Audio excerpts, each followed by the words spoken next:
மறுமலர்ச்சி திராவிட முன்னேற்றக் கழகத்தின் முதன்மை செயலாளர் துரை வைகோ பிறந்தநாளை முன்னிட்டு தாம்பரத்தில் காலை உணவு வழங்கப்பட்டது.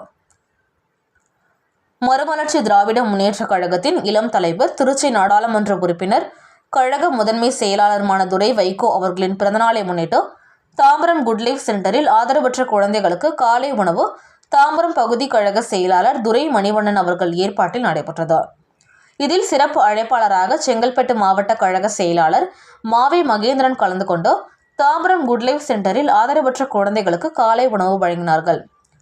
இந்த நிகழ்ச்சியில் மாவட்ட பொருளாளர் நாராயணன், மாவட்ட துணை செயலாளர் குரோம்பேட்டை நாசர், முடிச்சூர் ஜெயசீலன், முன்னாள் நகர செயலாளர் ராஜா முகமது, பகுதி அவைத் தலைவர் பழக்கடை அன்பு, பொருளாளர் ஸ்ரீனிவாசன், துணை செயலாளர் ஷாஜகான், வட்ட செயலாளர் டிராவல்ஸ் சிவா, சஞ்சய் மற்றும் பகுதி கழக நிர்வாகிகள் உட்பட பலர் கலந்து கொண்டு நிகழ்ச்சியை சிறப்பித்தனர்.